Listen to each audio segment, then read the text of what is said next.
All right. So ladies and gentlemen, this I gave it a super simple title, but the title of this workshop is Assessment Using Rubrics. Assessment Using Rubrics. And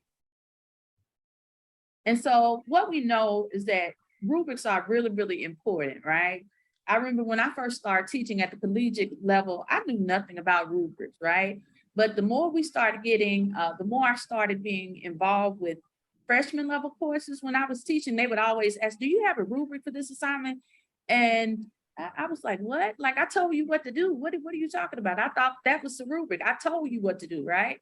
But what we're learning more and more is that we've got to have an identifiable tool that really, really illustrates for them what the expectation is that we're having when we give them these assignments, right? Because they need a clear and visible criteria for what it is that we're asking them to do. And we know a lot of times, especially when we're working with students who have specific weaknesses in areas like reading, writing, and comprehension, they really need to know, it really needs to be very much not just demonstrated, but illustrated what it is that they're being asked for so that they will have a guideline to go by.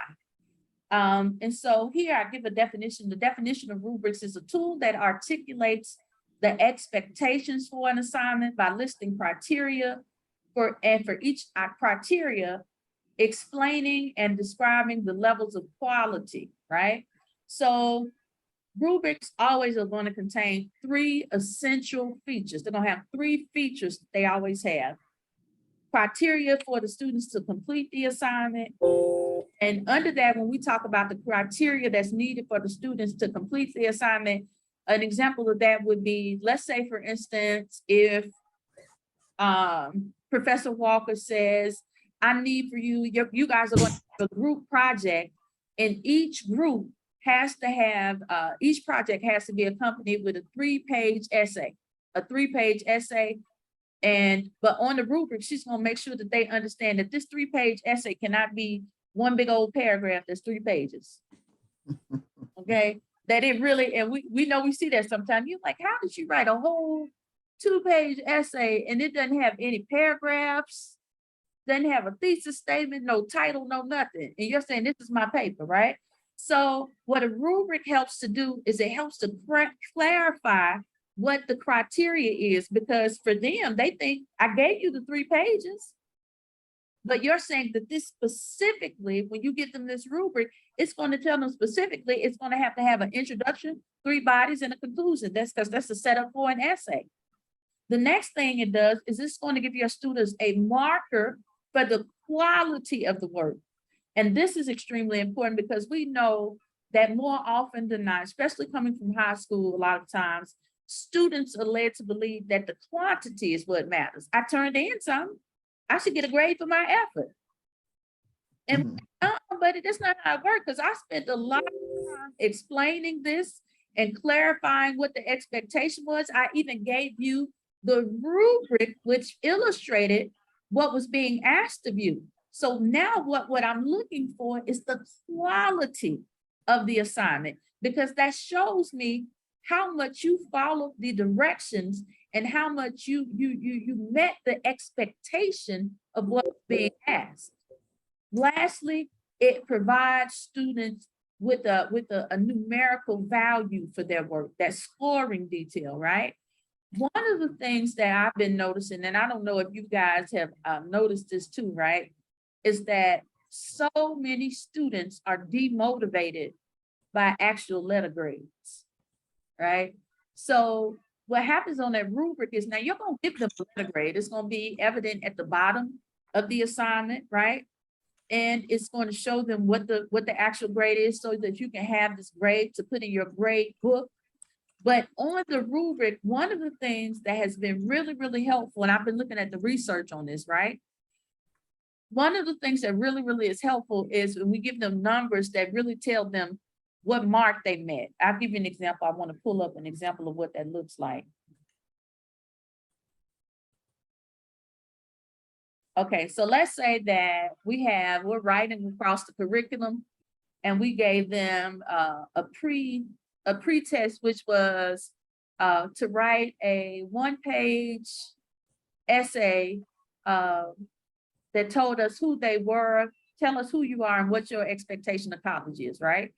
So we gave them this rubric, and the rubric goes from 4 to 1. 4, exceed expectations. 3, meet expectations. 2, needs improvement. 1, below expectations. That looks a little bit different than A, B, C, F. Somebody want to tell me why you think that, why that made like speak to, why the 4, 3, 2, 1 may speak a little bit differently than A, B, C, F? Well, it seems that numbers have an innate value. A 4 is higher than the rest of them. And so naturally, it's what do they call it? Intuitive, that it's meeting more criteria, it's more valued. Precisely. Anybody else want to add to that? I also think sometimes when you have a letter grade, it's not really clear on where you were deficient. Whereas with a rubric, it tells you, because the 4 notates that you did these things, you know. The 3 says, well, you did some of those things, but you missed this or that, you know. So I think, you know, and I'm finding for myself, rubrics help to kind of redefine what that A, B, C, D could be, you know, because maybe with that, we're not giving them a lot of what you didn't, what you were deficient in, but the rubric is clearer that way. Okay, I love those answers. And I'll tell you one other thing too. Psychologically, bad grades can be demotivating, especially for this group, right? Because sometimes when they see an F, even though you may have put all of these things, even though you may have put specific comments on the essay or whatever it was, the project is, you may have put specific comments. For them, what they see automatically is that F, that D, that C, that B, right? And so what happens is, even though you're going to have maybe the number of points that they actually got at the bottom of the rubric, you know, because a lot of rubrics have a space where, like, let's say a 4 may be 100 to an 80, a 3 may be a 79 to a 70, a 2 below 60, and then a 1 below 50, right? So you're still going to give them a value that you can put in your grade book, but them seeing the 4, the 3, the 2, the 1 is a lot less disheartening than an actual letter grade. It's a lot less disheartening than the letter grade, because we're finding that a lot of students psychologically, when they look at an F or a D, instantly become demotivated. Whereas when they see these, they see it exceeds expectations or below expectations, it gives them more specifics on what it is that they need to be working on. So that's a lot more helpful. So I thank you guys for those answers, because those were also true. So a lot of instructors feel like, well, why do I always have to give a rubric with an assignment? Why is it, if I explain if I explain the directions, or I put the directions on D2L or Bannerweb or whatever the system is that we use, I mean, that should be enough, right? But what happens is we always want to make clear and illustrative what it is that our expectations are. And the other important factor about a rubric is that the rubric should always be reflective of what our student learning outcomes are. That rubric should always be reflective of what the student learning outcomes are. So this is how, even though on the front end, it may seem like a lot to find rubrics for the different assignments, because the same rubric that you may use for your essay is not necessarily going to be the same rubric that you use for a group project, because they're going to be different expectations, different identifiers that you may use. to see whether or not they did the work or they met the expectation that you have for them. But you always want to make sure that you have rubrics that are attached to the assignments that you give. Because what happens is, number one, it gives students clear feedback, gives them clear feedback. So it cuts down on a lot of the additional commentary that we used to have to make before we became consistent with rubrics. Two, it takes away the lack of clarity, and you make sure that students are all on the same page about what your expectations are in your class and for the work that they're doing in your classes. Three, it helps to adapt your approach to the teaching aspect of your course, meaning that whatever it is that you're teaching in your course, right? Just like I said, the student learning outcomes, that rubric helps to make sure or reverberate those things that you've been teaching in your class about what the expectations are. Four, it helps to develop a consistent nature for evaluations, because if we do nothing else, we know we got to be consistent in the things that we give to our students, because what happens is, let's say, for instance, we see this all the time, right? So let's say that we don't have rubrics in our, I'm just going to throw this out there. Let's say we don't have rubrics in all of the FYE classes. So Dr. Spears is making sure that the scholars are getting a rubric. Dr. Martin, I'm just making up a name. Dr. Martin is not giving a rubric. Dr. Martin is giving assignments, and the students are turning in the same work possibly that Dr. Spears students are turning in. Then what happens, let's say, for instance, Dr. Martin's students are, even though they're doing the exact same work, but because Dr. Martin is not giving out a rubric, Dr. Martin puts himself in jeopardy. Because what happens is, let's say the students make, there's a consistent bad grades or not so great grades being made by students in Dr. Martin's class. The first thing they're going to do, well, in Dr. Spears' class, she does X, Y, and Z.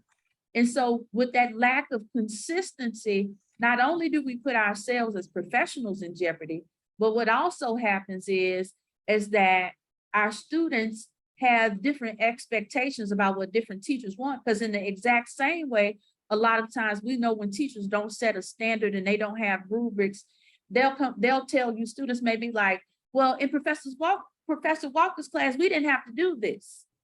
I feel like your class is too hard.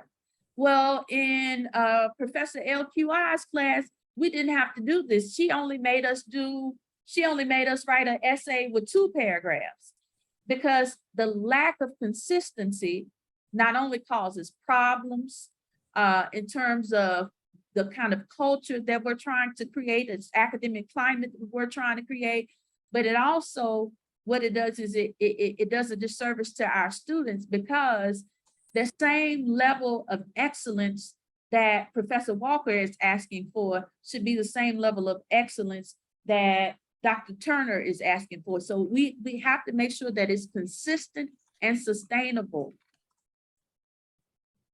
Which brings me to my next point about the value of using rubrics consistently.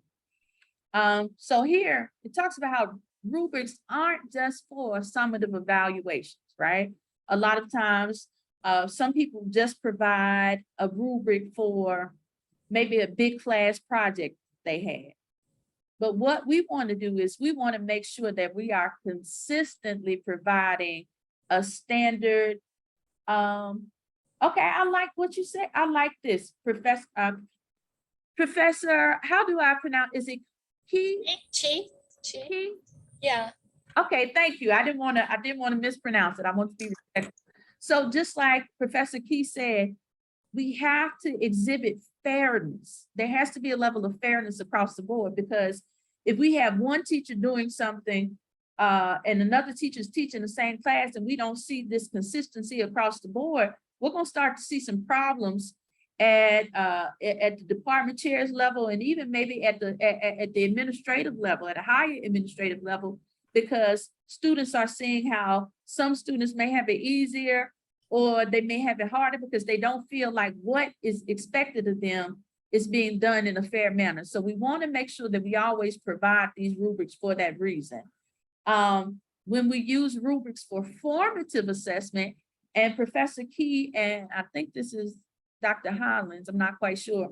But at the beginning, Dr. Spears and Professor Walker and I were talking about how formative assessment can help us create a baseline to empower and impact our students, right? And it doesn't have to be as difficult as we think, but it needs to we need to make sure that it is consistent and across the board so that we know that we're measuring the same things. We need to know that we're measuring the same things.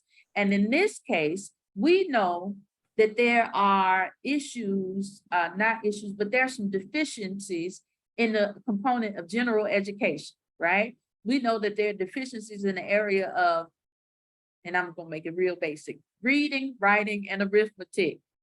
And because of those areas, we wanna make sure that we're doing enough pre-assessment and formative assessment so that we're able to look at how it is that we can help our students in those areas. And we also wanna make sure that we give rubrics even then so that we start offsetting the expectation of what we need from our students.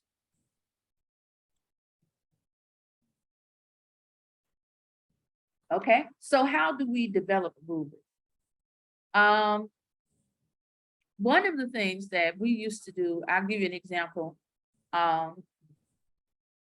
is one of the things we used to do in the English department at Clark Atlanta was our chair would pick a rubric, but what we would do is we would do these things called, and I know you guys have heard of this before and probably even done it, right? But I think we need to do it more consistently.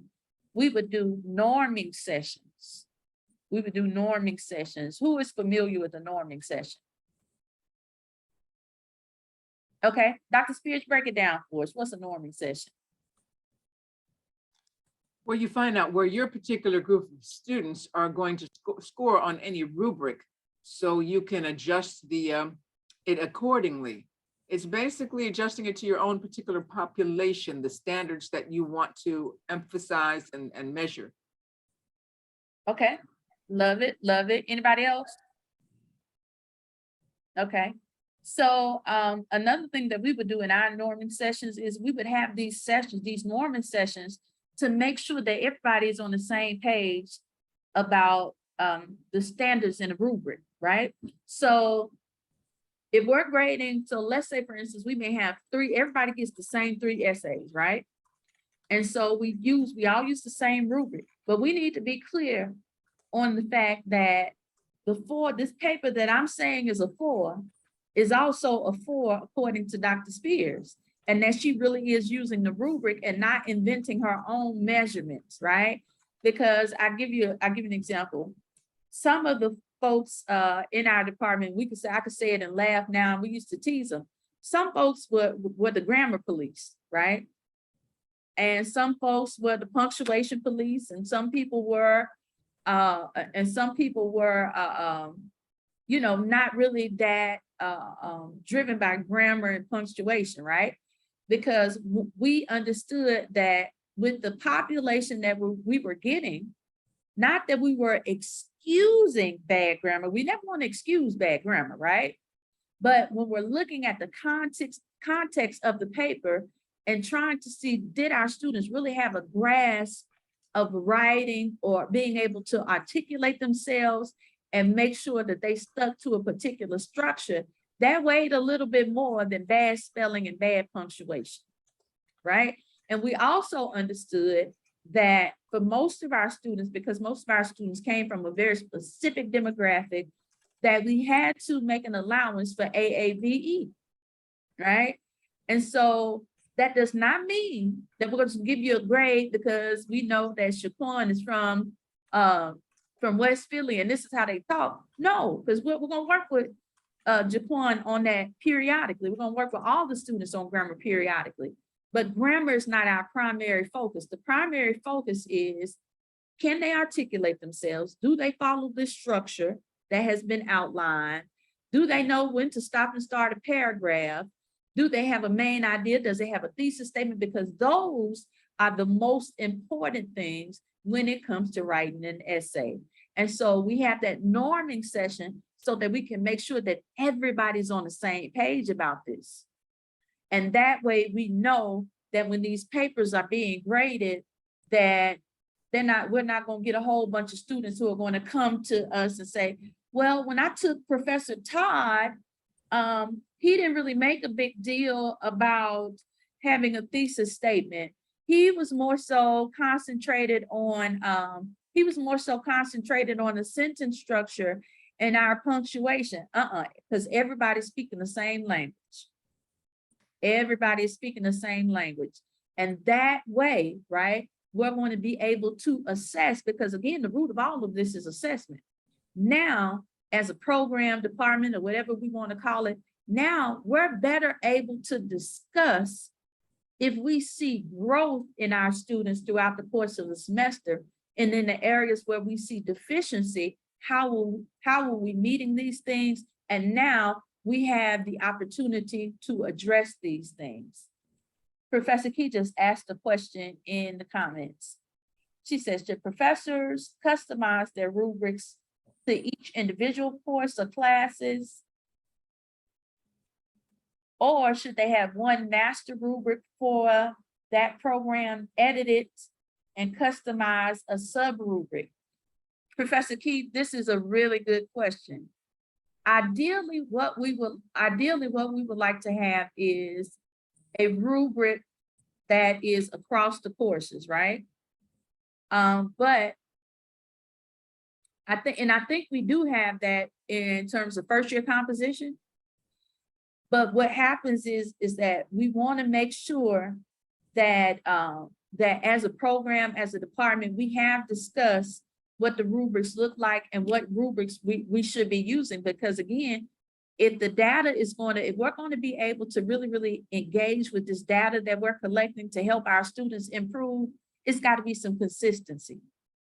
It's got to be some consistency, which is one of the reasons I'm so glad when Dr. Spears brought up the issue of, not the issue, but she brought up about pretest, right? Again, a pretest doesn't have to be something complicated, doesn't have to be anything complicated. It could be something as simple as you giving them a one-page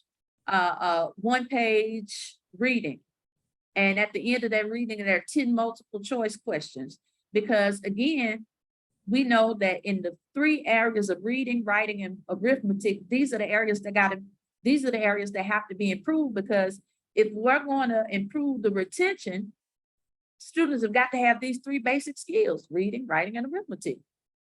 And so we want to make sure that there's a consistency and a sustainability to what we're doing in assessment. And that first happens when we make sure that we have an agreed upon rubric.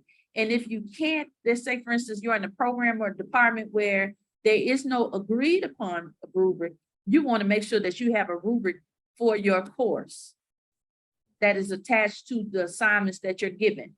And I'm very aware of the fact that, let's say, you're not going to use the same rubric for essays that you use for research papers. You're not going to use the same rubric for research papers that you're going to use for group projects or class projects. So you do also need to make sure that you have very, very clear distinctions for those things, so that, again, that students understand what the expectations are for them. Got you. So can you hear me? Yes, ma'am, I can hear you. Yeah. So my understanding is that if that program, like English department, has a standard rubrics, we can borrow and use some of those rubrics and to customize into my own requirements and ideas into my course's rubrics. That would be like 2-in-1. That would be great. If the program has no that standardized rubrics, then I have to design my own rubrics from the scratch. But let me help you with that, Professor Key, because I've been doing my footwork because I want to make this as easy and as painless as possible for you guys, because I know it's the first week of school and I know you're working hard, okay? So if you need some rubrics, I've been researching and looking at other universities and some of the things they've been using for different courses. So if you need something, hit a sister up. Let me help you out. And what you can do is you can tailor it for your liking, and that way you're not forced to work from scratch, if that's helpful. Okay. So I have a lot of rubrics. In fact, I want to email you guys some of those when you leave today, so that you can just get some examples, some templates if you don't have anything, and you can tailor it to your own liking. Gotcha. We can borrow something at least. Yeah. Okay. Right. Gotcha. Nobody, look, nobody has to know. So, We have some standardized templates. right. Okay. And so I put this, I included this because we want to make sure that we have student learning outcomes, right, that shape our rubric. But Right. student learning outcomes are always going to be reflective of the university-wide learning outcomes. It's kind of like when you guys were doing assessment, when you were doing your assessment documents, and you had to include your student learning outcomes that were reflective of the strategic goals, right? So in the very same way, we want to make sure that our student learning outcomes are very much reflective of the university-wide learning outcomes, and that they're evident as our students are taking these classes and as they're completing the assignments. So I'm going to skip ahead to a norming session because, again, our time is limited. So what'll happen, norming session looks like this, right? So let me pull this up for you.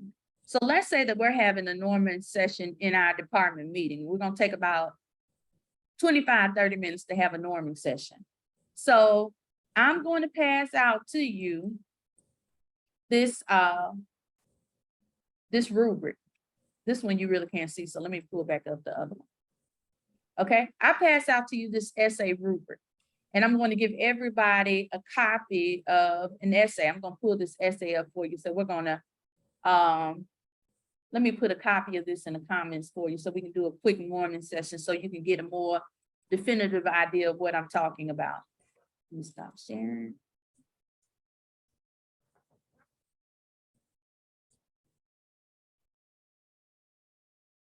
This is fun to see how different people look at the same thing and have their different opinions. Okay. It can be shocking sometimes. It can.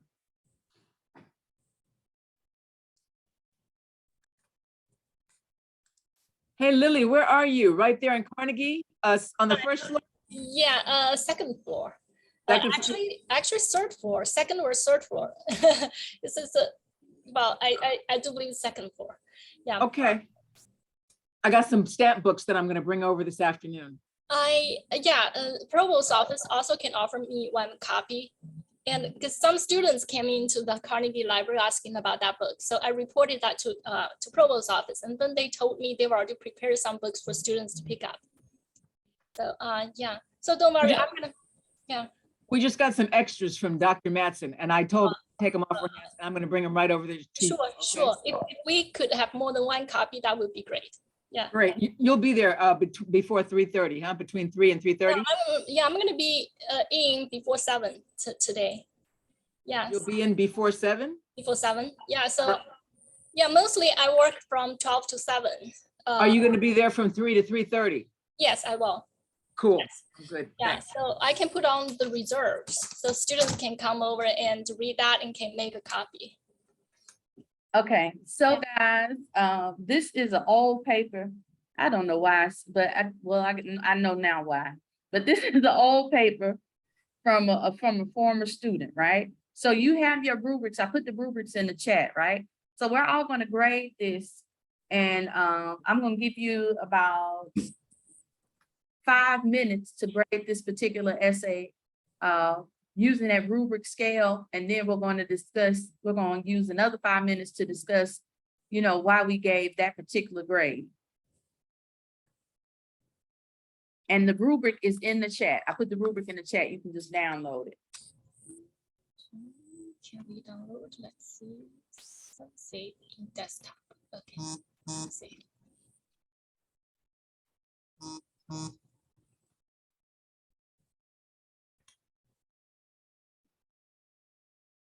decent.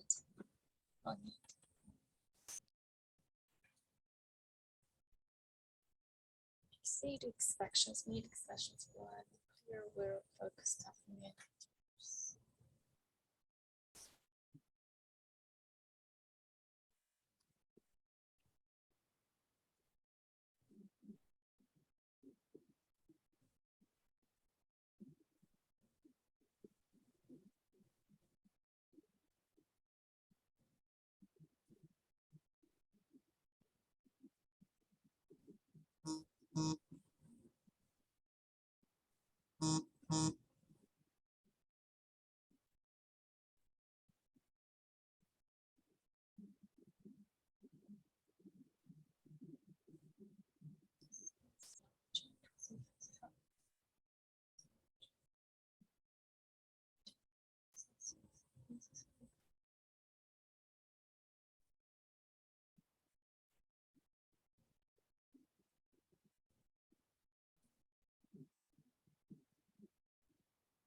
Dr. Hall, Mm-hmm.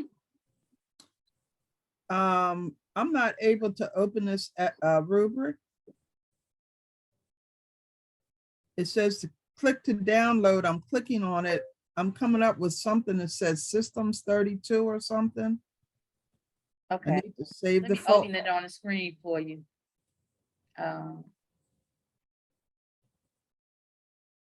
You can just pick on your desktop, just pick a file that you can access and just download it into that file. That's that's where it is. That's where it's coming from. But it's called Essay Rubric, and then you download it to your desktop, to your files, and then you can open it. Okay. Thanks, Doc. Sure. It's a really good rubric too, actually.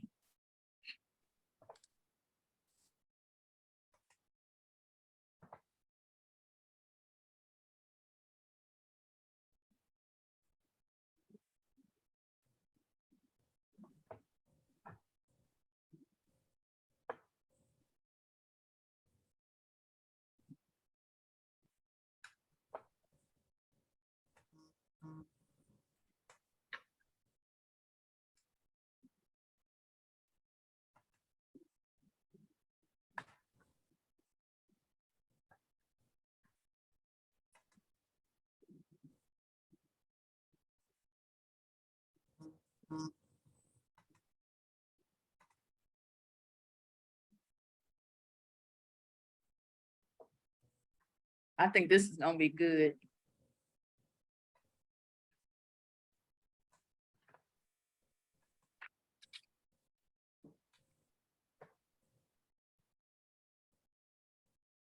All right. ladies, time is up. Time is up. So go around. I'm going to start with Professor Key. Professor Key, what did you give this? I would like to give 2.5 because I think it's in between 2 to 3. Apparently, it has a little bit like grammar mistakes, and also this, they do have a very clear point at the first paragraph. They talk about gun violences, especially like school shooting, school gun violences. However, they indeed provide some evidence, but not very, like the U.S. has 31st high. They talk about U.S., talk about Honduras, but this paragraph is not focused on school shooting. So it's not that, it's evidence, but not that clear. So I would say like 2.5 or 3, at most 3 or 2.5, something like that, in between. So it needs some kind of improvement, and it is clear, but it needs some improvement. Okay, all right, thank you. All right, who wants to go next? Tell us what you gave it. Okay, Dr. Spears. What I did was use all 5 criteria. You had 5, which total 20. And so he ended up with a 13 out of 20. Wasn't bad, but it was fragmented sentences, unsupported. As Lily said, you start with school shootings, but then you talk about other types of shootings. And then sometimes, I was surprised we're only number 31 as far as gun violence goes. But there was just going tangential, a lot of being tangential, using things like most school shootings has something to do. So you got, grammar issues, you got all kinds. Okay, I gave the man focus 3, organization 3, voice 2, word choice 3, and structure, I gave him a 2, added up to 13, which seems a little low. And I think I'd give it another reading to probably get it closer to something like 15. I think the young man has about 3/4 of what we want. Something like that. Okay, all right. All right, Professor Walker. I'm gonna have to take a pass on it because I was trying to get the rubric open and really didn't. By the time you said stop, I was just getting started. Okay.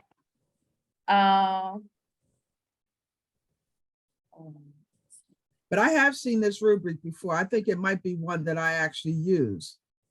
So, and this is a good one. It is a good one. It is a good one. In my opinion.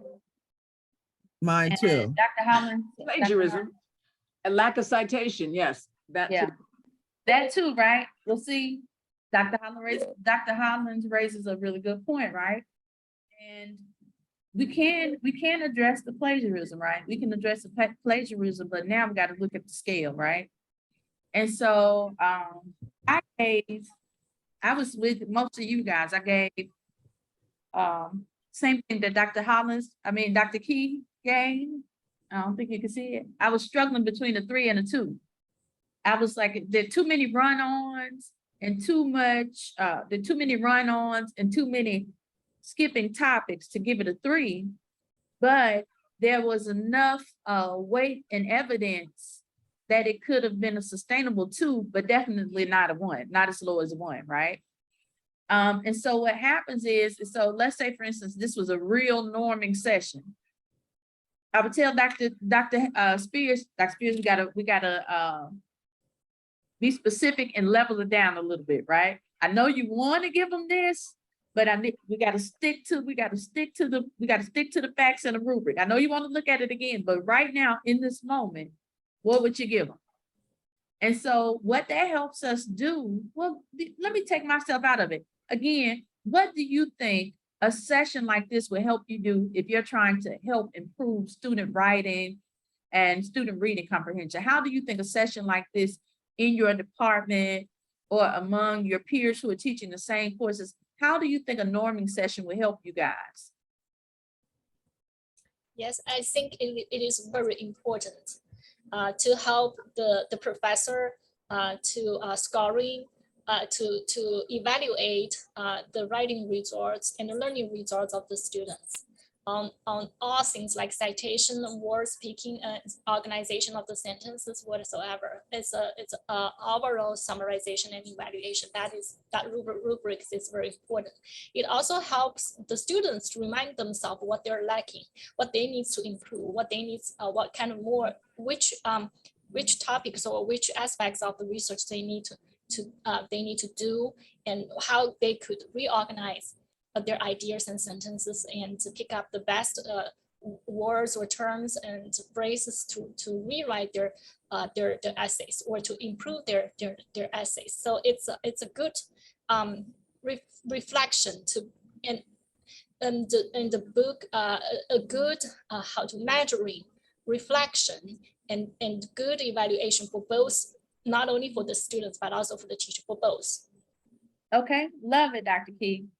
Professor Walker, Dr. Hollins, Dr. Spears, do you think that do a norming session will be helpful for you guys? Absolutely. Yeah. And I'd love to hear always what Dr. Hollins says. She's so good with that English stuff.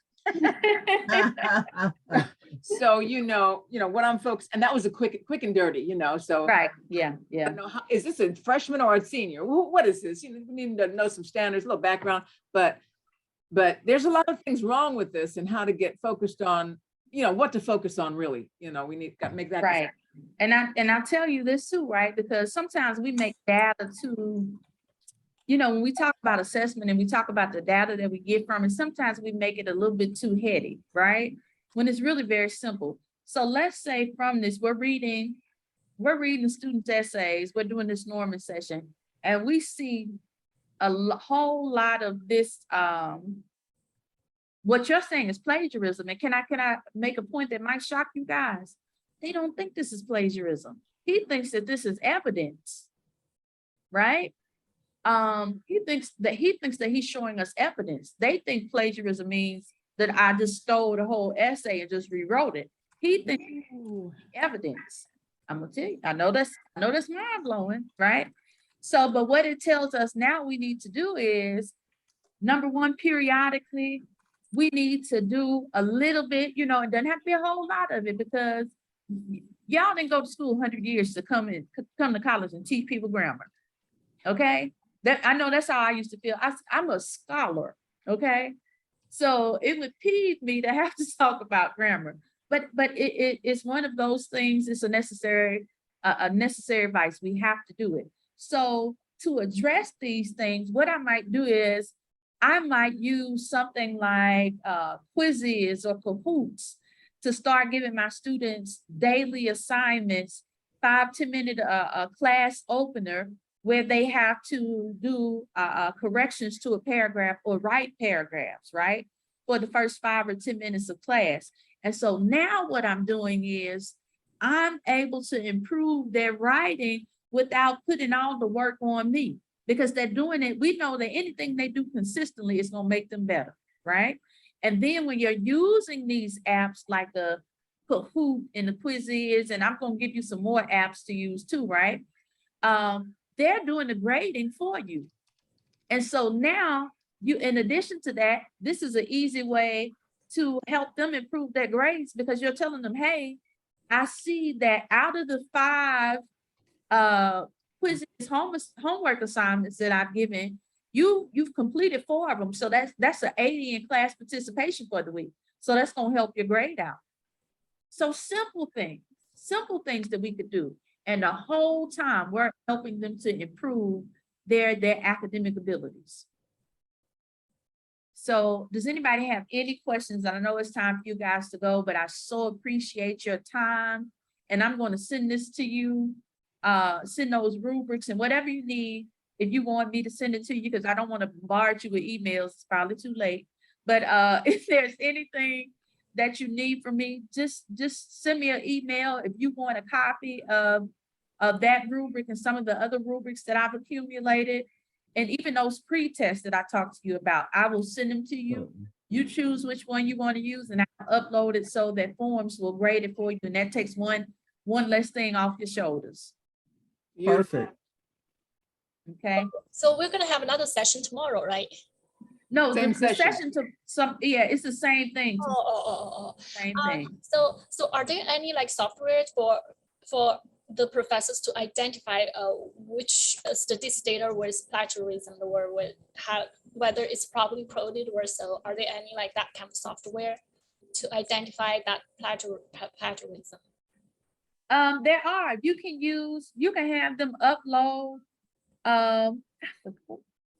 good grief, I act like I've been out the classroom so long, I've only been out for 1 year. But there are a number of, sites that when you have your students upload, their essay to the website, it will check to see if they plagiarize. I can't think of the name of Yeah, because I know citation and quoting is very important. Otherwise, that will be treated as like plagiarism. Right. But I tell Right. you what, let's see. Is it Turnitin? It's Turnitin. for That's it. D2L. That's Yeah. it. Thank you, Dr. Spears. I couldn't think of that thing for anything. Okay. Yeah. Okay, Dr. Spears, you say you want a session on Kahoot and quizzes? The Kahoot are those related things, because I know Kahoot, but I don't know how to use it. I don't know how to use it effectively and quickly enough to do it for a class. Okay, Have some more, Okay. like you talk about grade an essay or get them to write a good sentence or something. I'd love to see that demonstrated. Yeah. okay. Well, let me work on that for you, because I think that's a good idea. And I think it would be helpful to people to take some of that grading off their shoulders. Absolutely. So Turnitin is a free software or it's charged software? It's built in. It's built into D2L. So It's in, yeah, It's blended into D2L. well, right. Oh, I don't know that. I have to create, because I'm not teaching professor. I have to, but students come over for like APA and analysis citation style. And because